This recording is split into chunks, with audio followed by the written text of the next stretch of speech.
Narito ang isang kwentong nakakatakot tungkol sa isang apartment. Ang nakakatakot na apartment 13 sa isang luma at lugubrong apartment building sa gitna ng malalawak na lungsod. Mayroong isang apartment na may malamig na reputasyon.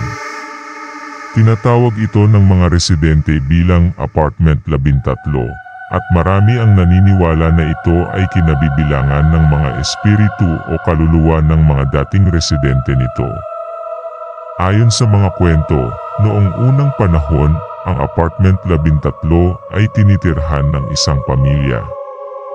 Ang ama ng pamilya ay nagtrabaho sa labas ng bansa, kaya't sa loob ng bahay, siya at ang kanyang pamilya ay nagkakalayo.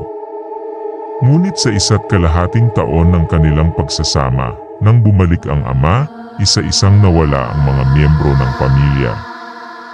Ang unang nawala ay ang anak na bunso, na sinasabing madalas makarinig ng mga boses at nakakita ng mga anino sa madilim na sulok ng kanilang kwarto. Pagkatapos ng ilang linggo, nawala rin ang ama, nang walang anumang paalam o paliwanag. Ang natirang ina at kanyang anak na panganay ay nagdesisyon na iwan na rin ang apartment 13, ngunit hindi sila nakalabas.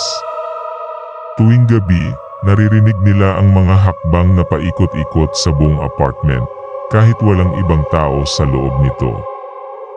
Sumusulpot din ang mga kaluluwa ng mga nawalang pamilya sa kanilang mga panaginip na humihiling ng tulong. Ang mga kasalukuyang residente ng apartment 13 ay nagkakaroon din ng mga kakaibang karanasan. Madalas daw silang magising sa kalagitnaan ng gabi na pakiramdam na mayroong nanonood sa kanila.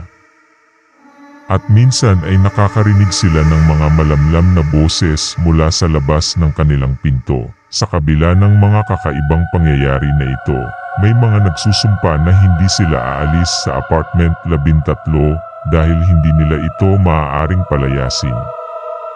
Ipinagpapalagay ng mga tao sa paligid na ang apartment na ito ay may nakatagong kasaysayan ng kababalaghan at ito ay patuloy na nagbibigay takot sa mga residente nito.